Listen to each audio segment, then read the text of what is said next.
Welcome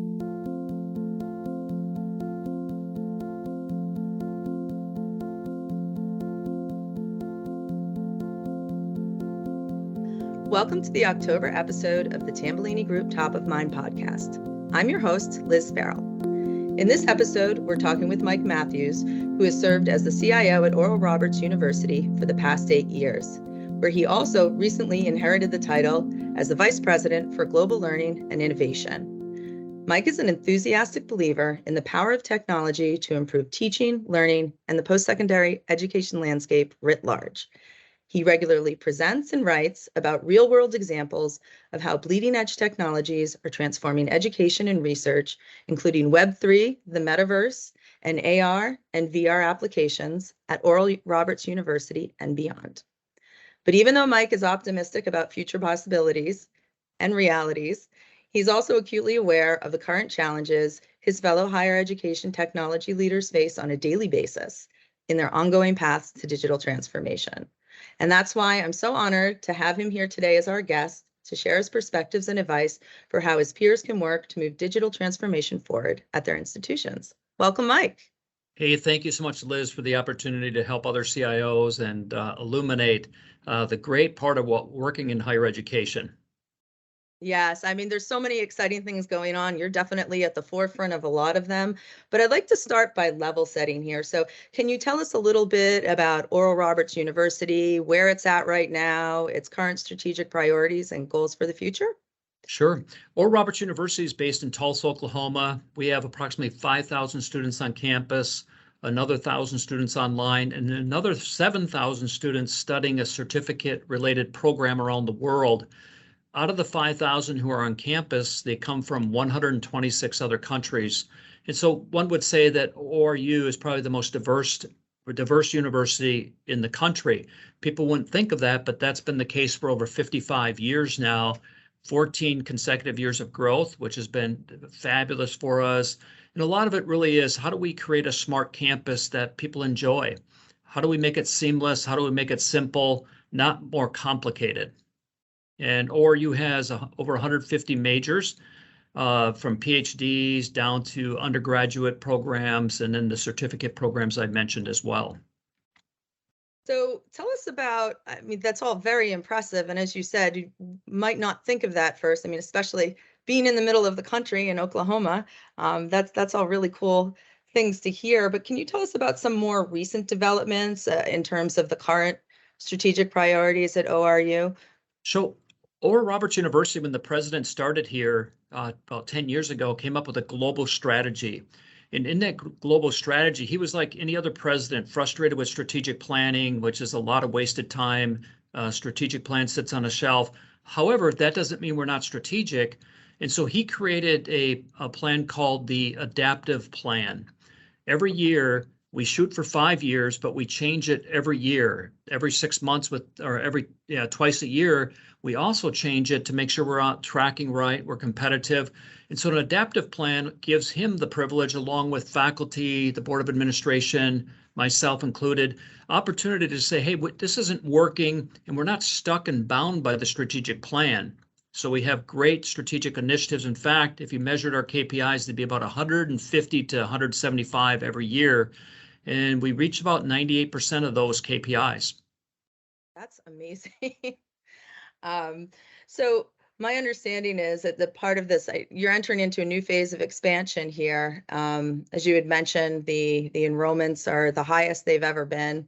As part of this expansion, the leadership structure has changed very recently. In fact, I know you sent me this article from late September announcing I wouldn't say the change in your role, but the addition in your role, along with some others who are key in the top leadership and strategic direction of the institution. And you had said that this role was a dream come true for you. So can you explain to us how this role has changed and why?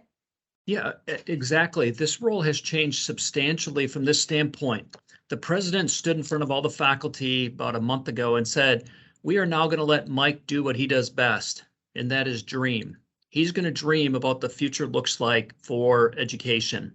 Now, he was aware that I've been to the White House on 3 occasions, United Nations speaking numerous times. And so he knows that I'm always dreaming but sometimes the structure hinders the ability to carry out those dreams. And I personally believe the pandemic helped all of us see that things weren't as they are. And now people are willing to be a little bit more flexible, a little more empathetic with students, and that opens up a lot of opportunities. So in my new role as Vice President for Global Learning and Innovation, it's really to, if you would, drop the name IT, which is a 30-year-old term, and start saying, let's do what we do best, learning at a global level and be innovative with that. I mean, that's a very succinct uh, explanation of something that encompasses so much. And it's interesting that you say like the term IT has been around for 30 years. That's an intriguing concept to think about. It is a bit outmoded there, isn't it? Yep, exactly. So how do these things, when you're talking about changing that role and dreaming bigger, how do those relate to these overall strategic priorities of expansion? Like I had seen, for instance, your president says that, what did he say here? He said, our focus is to have the best campus for the 21st century student because we believe they are worth it. Yep. So really the new assignment is how do we truly become student-centric? Meet the needs of students and not the vice president or the business process area, the financial area, which is the case at many campuses, is right. We can't do this. The ERP or student information system can't do this. Is excuse after excuse why we're not meeting students' needs. Not so much at ORU, but a lot of campuses. I think we're ready to take it to the next level. Now, keep in mind, 7 years ago, we were the first campus in the world to have an enterprise edition of virtual reality or immersive learning. That's 7 years ago already. So, there's an old saying that after 7 years, if I can't burn up what I did 7 years ago and start fresh, I'm not much of a person.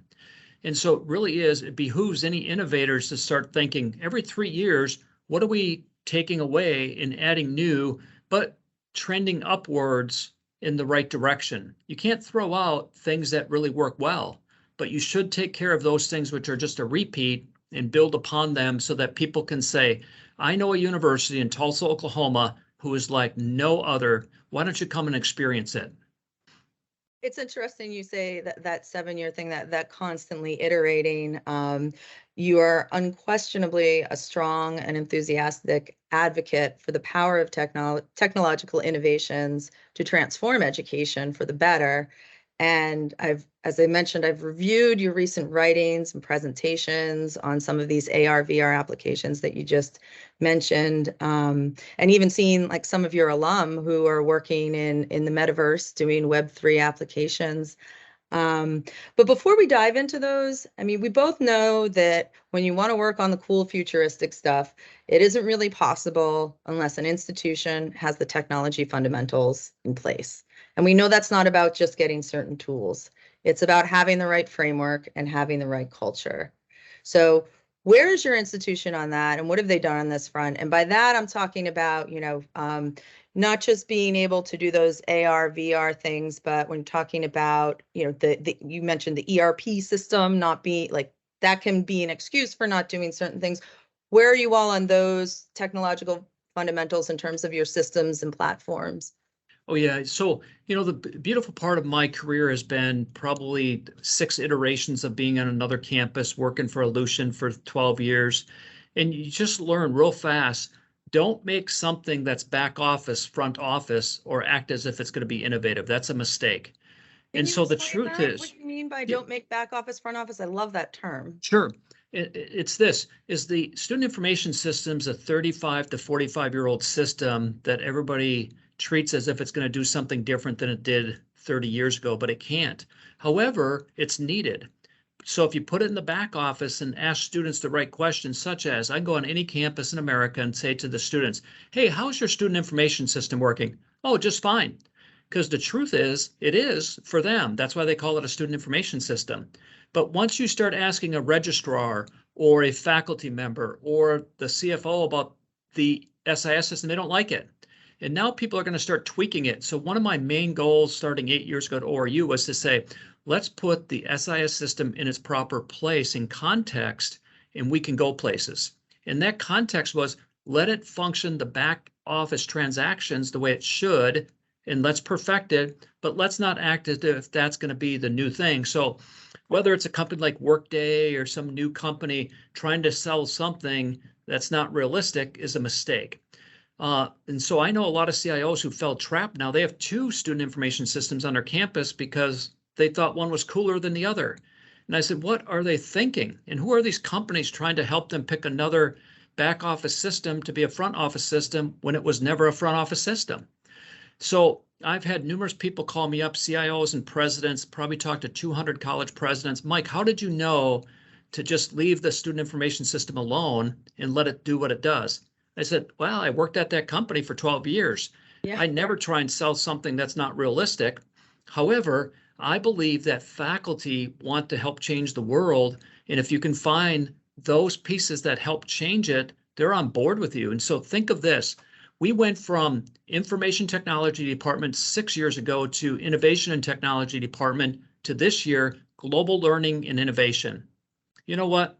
Technology by this time should be a utility. So I believe that we treated everything like a utility. Don't touch what's working good already. Peter Drucker said it best. He said, don't try and make something more efficient that's already efficient enough. That's not too efficient. So in 8 years, our banner system, being our SIS system, runs perfectly, but we're not trying to make it something it's not. And that's tough for companies to hear, but that's what it is. Now, if I've got a new tool in my toolkit, I want to emphasize that. So in fact, this past week, you can see faculty are seeing me on the rooftop of one of our buildings in an avatar, full body avatar, and I'm showing them what virtual really means and what the metaverse is all about. And they can taste test that. They know, now that's cool, that's good. But if I was out on the rooftop showing our student information system and how we can maybe tweak it and make it a little bit better, buy a new one, I'm like, oh my gosh, that's a 30-year-old CIO. Hey, wake up, people. We live in a different world. I watch my granddaughters who are 8 and 9 years old play Roblox, which is a form of metaverse. There is today 220 million people on Roblox at the 8-year-old level to 18. Those are our students of the future. They're not on the SIS system, but they're going to have to use it to get into ORU, but they're not going to use it every day. They're going to use these cool, innovative tools every day to succeed. And so I should mention our placement rate at Oral Roberts University is 98.6%, unheard of. Why? For placement, meaning get a job in your field of study or go to graduate school, and that's 3 years running. But why?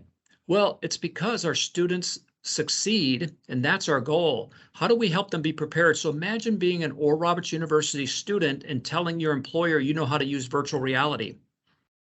Yeah. Or you can create in virtual reality. You're already of value to them at a different scale than their competitors. And so we're pleased. We got companies, but right now we have maybe 15,000 jobs up on our job posting board for our students. But that's aligning all things well back to our adaptive plan. Are we meeting the needs of a society? And so our theme for Oral Roberts University is educate whole leaders for the whole world. Mm-hmm. And so when we educate whole leaders for the whole world, we've got to prepare them for that. And so we take it a step above probably what a lot of universities may do. And technology plays a part because there's not a company who doesn't know an employee will come in and has to know how to use mobile, social, ERP systems, how to use data reporting, data analytics, data science. And so I believe we're the only university, we just won a data science award based on the fact that we can actually tell you how much bacon our students eat, how much soy milk product they drink. Okay. Oh, we can also tell the students, and they can tell themselves if the washer and dryer is available for them to use if they're on the other side of town. Why? Because it's important. So when you go back to how did we fix all this, excuse the language, broken pieces? Well, They weren't broken. We just put them in the right context, in the right place of our campus ecosystem and said, let's leverage those, but put a front end on it called a mobile app. And 98% of everything faculty need to see in students is available through one app. That's simplification. But we were wise enough to realize a student can go to Starbucks and have a smart coffee experience. They use the Starbucks app. They get reward points. They can go to fitness center and have a smart fitness experience, the bank. So when they come here as a prospective student, they have to taste the fact that we're a smart campus, that they're not going to have to stumble through something we call the SIS system. Yes. Or, and we don't even use that term here. I'm doing it because I know the broadcast and what it's trying to accomplish. But I'm like, I hate that term. Yeah. Nobody even uses it. And I'm saying, but the truth is, for the Workdays or Lucians or PeopleSoft, Genzabar companies, their product is necessary. But don't make it something it's not. Don't sell it as a Jaguar when it's really a Chevy Pinto or Ford Pinto or Chevy Vega. Some of the old timers will know what I'm talking about. Yeah. Yes. No, it's interesting, and there's definitely like that culture is pervasive through your institution. And I was intrigued by something that you had said in terms of they've got to taste it. And you had mentioned that your university president would say the only two things that make a difference are food and technology. And you started to think of technology products or technology services, technology utilization as food. And how do people taste test that? Can you explain what you mean by that and give us some examples of how that works? Absolutely. So if I'm involved in a lot of things that are international. I'll be in Korea here this next week doing about 40 events.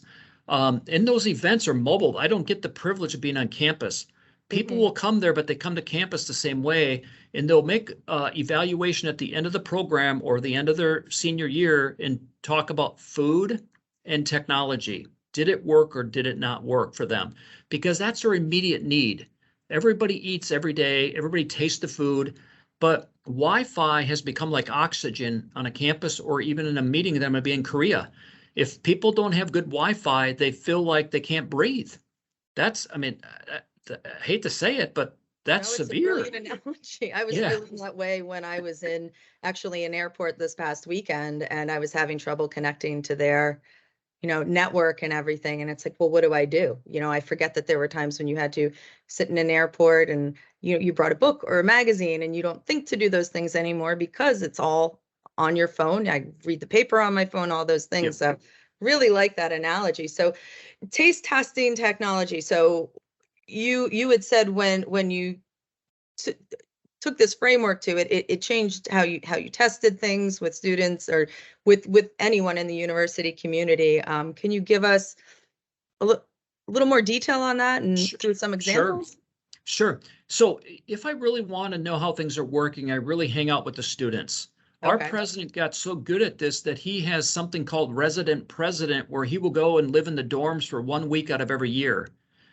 And in that week, he'll find out, and he was shocked, how many kids at night are gaming on their phones, 2 devices at the same time, and how important that was for them. Now, my job, though, wasn't to downplay gaming and, they're breaking the Wi-Fi or using up our bandwidth. It was really to prove that gamers actually score better on their academic grades than non-gamers. It's a fact. We've proven that with data science. So how do I help people now lighten up and say, hey, you may call study one thing, but when students are gaming or in esports, their grades will end up better, and everybody likes it then. So how do you correlate everything you're doing back to the student success? Well, you focus on the student. And so I've got to be out there asking students, like when students came to campus this fall, I'm there move-in day. Ask a student from Italy, hey, what'd you think of the Wi-Fi and the app that you got? Unheard of. We would never have this in Italy. I've been on every place on campus. I got phenomenal Wi-Fi. Oh, he taste tested our experience. Now, if he couldn't get that and it's worse than Italy, every other experience that he has is going to be that same thing in his mind. Right? And so I've got to start their first thing out with, how did they taste test technology? It was good. Now in their mind, everything else may be good too. And so I've got probably 100 kids waiting to work in our department just to learn from what we've done different than other people. And that's the key. But here's really how it all started. I knew, let's say 10 years ago, that technology is a science that has been proven, Moore's law, all the things that work in technology. I worked at a supercomputer company, you name it. But what I knew was not happening was the art of technology. In a design economy where people want to design their own shoes, purses, boots, coffees, degrees now, how do I let people feel like they're in a design mode? Well, I create an art of technology, meaning that how do I integrate things where we are the first campus to ever write the app where you can check your laundry on your mobile app. First one, maybe third one to do Uber Eats on that same mobile app. First one to check all kinds of things, but it was the taste test thought, but it's really integrating technology is the art. The technology itself is already a science. I don't need to rethink a SIS system or LMS system or even a CMS system. They're all been there. I mean, even Salesforce is a 25 to 35-year-old company selling the same stuff. No offense, Salesforce, but gosh, there's got to be something better out there for students. And how many times will a student touch Salesforce? Zero. And so why am I paying attention to the things that are about me instead of the things that are about the student? It's their taste buds, not mine, that matter. I like that. I've never said it that way. Yeah, I like that too. Yeah. Well, speaking of taste buds, there are also things you mentioned that the faculty can use apps for. Have you taken this taste test approach with any faculty apps? Absolutely. So when I started 8 years ago, faculty's biggest complaint was, hey, Mike, we got to enter midterms twice in the LMS system and the SIS system. I said, consider it fixed. Within 1 month, we are the first university to know how to take, in our case, it was desire to learn mid-course and import those into the Banner SIS system. And faculty, wow, that was tremendous. Next step, let's make sure that they have an app where they get to see the photo of every student who shows up in their class, because a lot of people don't think of this. Faculty really do care about students, but they can't see it in a roster text format as good as they could if they see the photos of the students so they know who's attending and not. So how would I help student success if I don't help them visualize who's in class? And that was so critical during what everyone would call add drop week. Who didn't make it? And so they would spend too much time trying to keep track of things, whether it be attendance, whether it be who's in the class roster, class seating charts. And so we simplified that in an easy way. Now, the other thing we did, this is probably a prime example of the art of technology. We were the first campus in America about 8 years ago now to sign a Zoom campus-wide agreement before Zoom was cool. And that meant that every student, every faculty, every parent, every staff member had access to a Zoom license. You could do anything you wanted with Zoom. Now, what we did different is because in the 21st century, technology won't fail until somebody touches it or forgets something. So guess what people forget all the time? Their login and password. So we created the first phantom login and passwords for Zoom where it became the faculty's phone number. Guess what people don't forget? Their phone number. And so all they have to do is know their phone number and they're logged in, single sign-on. Now technology works great. But before, if I forget my password, IT's not working, technology's not working, I hate this product. And a lot of companies don't realize that's the art of this technology. In fact, I've got enough study in the metaphysics area of life that the 7-digit phone number developed in America and a lot of other countries was done in 1954 based off George Miller's law called plus or minus 5, that the human mind can only process 7 pieces of data plus or minus 2, it really is. So that's his law, plus or minus 2. So if I could use their phone number, they won't forget it. And my technology won't be broken. So imagine doing that across 100 pieces of software or applications is to simplify for the end user. And so I tease people a lot because I've been on a lot of campuses that if I said to a group of faculty members, my car looks dirty out in the parking lot. They say, Mike, can I wash it for you? And I said, why are you being so nice to me? I've never had this happen in my whole life. And they said, oh, Mike, you don't understand. You made our life easier. And so when you can make other people's life easier through the use of technology, everything changes. But if I keep insisting I'm right and they're wrong, or you should do it the way I do it, and then you need more training, that never flies. But remember, I don't think faculty would have to log into the SIS system at all year long. I don't want them to.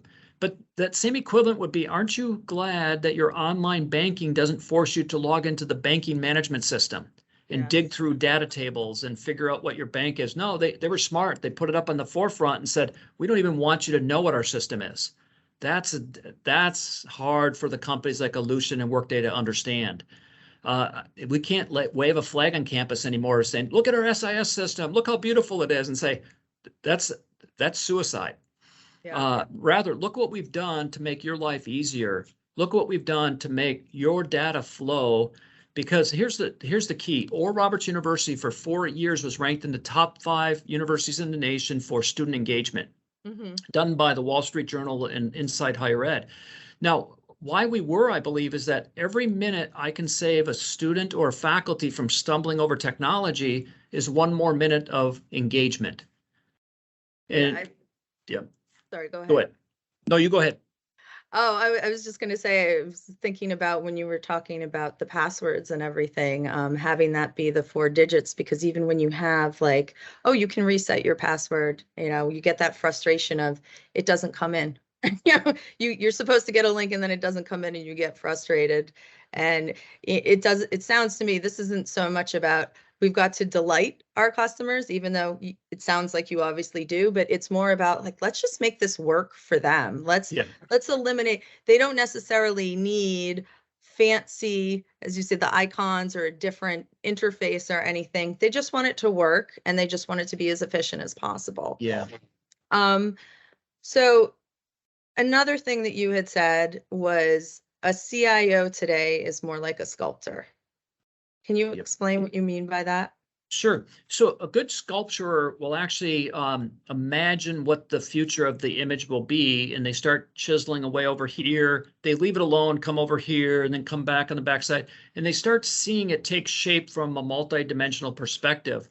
And so there's so many things on a campus, from perception to implementations to fine-tuning, different seasons of time in the academic year, that I've got to be able to not be stuck on one project and see things in a multi-dimensional fashion. But what I ultimately have to have is a vision of where I want to go, so I can start chiseling away here, over here. And over time, I start seeing the creation of the vision materialize. But it's okay to start putting something back in because I maybe took too much off over here. But a good CIO doesn't tell anybody what they're doing. They're doing it without anybody knowing that that's what they're doing. Because as soon as you draw attention to yourself is when people start giving their opinion that you may not want. Now, when I want it, I want to go talk to the user. So I've never insulted people by sending out a survey. Hey, we're going to send out a survey and you tell us how we're doing. Nah, I'm going to go talk to them. I'm going to find out and I'm going to get more detail. Same thing. I'm sort of massaging what they're saying, but I want them to be truthful. I don't want to open the floodgates for 1,000 opinions. Now I'm over here chopping something off that didn't need to be chopped off. And I tell vendors the same thing. Don't send me a survey, because if you really are interested, give me a call. I'll be honest with you, but I'm not interested in filling out a survey and trying to articulate. I don't have enough time. And so I do the same thing with our users. So hopefully that helps. Yeah, no, that's super helpful. And it's fascinating to hear that you don't do surveys. And I'm thinking of, knowing some people who, and having worked myself in, marketing and PR agencies, there's a lot of use of focus groups. And we would always say, like, once you get a group of people and ask them what's wrong with this, they're going to come up with something. And that may not be what they authentically think, but you've gathered them there and you've said your opinion matters. So they feel like they have to share something on that end. You're not doing surveys, but you mentioned like your president spends a week in the dorm, so there's that embedded experience. So how do you do that on a day-to-day basis? Like, are you just going up to random people on campus and asking them, like you mentioned, you saw the student moving in, and you're like, how's the Wi-Fi going? Like, how do you make that part of your daily habit? And I can see why the rationale for not having surveys, but you've also talked about data science. So you want a way to know, well, is this an anecdotal one-off or is this an overall trend I'm seeing? Is that something you're just doing informally, or are you quantifying it at all? Oh, yeah. So, I mean, I got my ears wide open from this perspective. I have at least 15 student workers in our department who have their fingers out there as a student, and they come and say things real fast. I purposely hire international students to hear from the international audience as well. But I'll also be watching social media. If there's a problem on your campus, you'll know in social media. So in fact, if you Google Blackboard is down, it's probably the #1 hit on Google. Blackboard is down. And boy, I wouldn't want to be that company that I'm the #1 hit on a campus system. But so if I find one tweet that Wi-Fi is not working, I've got 3 people on it right away. Wow. One to give me some overnight stats. Was it down? Yes or no? Did somebody unplug a access point? What happened? And then I'll go and apologize to the student no matter what happened. And word travels fast that if something went wrong, Mike will make it right for you. Now, keep in mind, we're 5,000 students here on campus, so it's not like we're 50,000 students, but that would be impossible. But the truth is 80% of all higher ed campuses are less than 5,000. They're not all Ohio States or Purdue's. And so it's pretty consistent, is keep your ears open, but you've got to be attentive. Now, I probably have to catch up on a lot of my paperwork at night because I'm doing that. I'm out listening to staff members. I'm listening to students. I would say I bump into 50 students a day, no matter what I'm doing. And it's my time to ask them, hey, how's it going? But they also know they can talk to me, and I'm the person that would be willing to listen to them on new ideas or things that aren't working. It sounds like obviously your president has a lot of faith in what you're doing, and what you're doing is very aligned with the overall strategic priorities. But I'm just thinking again of all our listeners, like you could go around everywhere and you could ask questions all the time and you could get good feedback, but how do you at the end of the day say you're successful based on all that? Yeah, so we measure. So everything in life is measurable until you get to work. Meaning that people go bowling, golfing, swimming, drive a car, pay their taxes. It's all measurable. Come to work and nobody measures anything. Mm-hmm. So we've created a lot of measurements against other institutions, performance per employee, digital apps, digital transformation. So we created our own digital transformation index about 5 years ago and said, let's measure how well we're doing. And we're proud to say we are underspending the average university our size by 1.5% of revenue and have the greatest amount of innovation. Why? Because we've got great relationships with vendors. I will get more back from vendors by going to speak at their national sales conference, writing articles that include them. I want to be a winner with the vendors, but I don't want to spend half my day listening to vendors brag about their next product that may be true or not. I know what I need. I know what the students want. I can tell them up front what they need and want, and we go from there. In fact, you could probably search Oral Roberts University and see 6 vendor videos well done about how great Oral Roberts University is. That's great PR. Yeah. Now that's because we're doing the right things with them for the right reasons. So back to the survey is, imagine me, I've been married 35 years, my lovely wife Pam, giving her a survey how well I'm doing. How ridiculous that would be. Right. Rather, I've got a trusted relationship with her where we share regularly. So it behooves everyone to have great relationships. And in that, you'll hear candidly, authentically, and honestly, versus here, Pam, my wife, Pam, write on a piece of paper how well I'm performing as a husband. Oh boy, I'm in trouble. I got 6 to-do items now, all because I was impersonal with it. Right. So. Oh, that's very interesting in how you look at it from, it's got to be in some ways holistic, even though you've got to track a lot of things. And another thing that you said, with vendors, the importance, it sounds to me like that's the importance of having partnerships, not a transactional relationship where they're selling you something and they're just checking in to make sure you're happy on it. It seems like in a lot of instances, you're getting in there very early, like being the first institution to do certain things, so that you can help build it and have that feedback loop so that it's made to actually work towards your needs. Correct.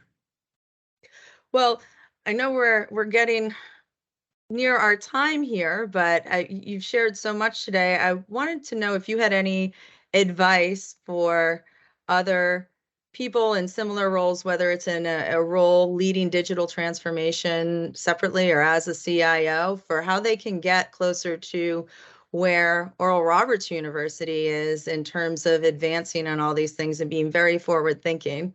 Sure. Two things I would say. Number one, in today's world, post-pandemic, is be empathetic. People come to work, they're worn out, they're tired, they got issues at home. And the more you're sort of get it my way or no way, it doesn't help anybody. So probably 6 years ago, I came up and changed the theme of what a CIO really is. And I said it this way: my job is to help people survive and thrive in a digital world we all find ourselves in. Okay. And then two, I sort of coined the term Chief Inspirational Officer. I may be a CIO, but I really want to be an inspirational officer. And that didn't pick up right away. And I got introduced numerous keynote places saying, Mike's a chief inspirational officer. And I'm like, okay, I like that, because really I want to inspire the departments. And I want to make sure that they don't think it's about the technology, because they're smart enough to know it's not. But I still got to make the technology work, but I'd rather be known for somebody who's inspiring other people. And so for every young CIO out there, keep working towards people skills, relationship skills, vendor skills. The technology will take care of itself because it's proven to work. I mean, if somebody's trying to prove a student information system works after 35 years, that's insanity. Of course it works. It wouldn't be around if it didn't, but don't make it do something it's not meant to do. So that's all great advice. Well, yeah. Mike, thank you so much for taking the time today to talk with us. I've really enjoyed this conversation and found it fascinating. My pleasure. I'd like to announce that Oral Roberts University will be recognized for probably its 20th award. It'll be out this December, but I have the permission to announce it. And that is called the Education 2.0 Award. Very meaningful to me, because we've been talking about going to the next level. And I've always said technology is not labeled correctly. Web 1.0, 2.0, 3.0, or smartphone generation 1, 2, 3, 4. It really should have been generation 1.0 or society 1.0, 2.0, because technology should be helping us, not giving the attention to technology, but the advancement of humanity. And so we're pleased to say we've made a big move in that area now, and it's being recognized by numerous organizations. And who gives out this Education 2.0 award? It's actually a conference that will be in Las Vegas. It's held in Dubai, in Las Vegas, and it's called Education 2.0. All right. Yep. The Education 2.0 conference, and we'll be speakers there with a lot of Fortune 500 companies. And we find this is very meaningful to us. I will purposely try and win awards that we're the only university who got to win it. Everyone else was an industry. Because what if one day education thought this way? I want to be as experiential as Apple. I want to be as efficient logistically as Amazon. And I want to be as innovative as Google. It's doable, but you've got to be intentional.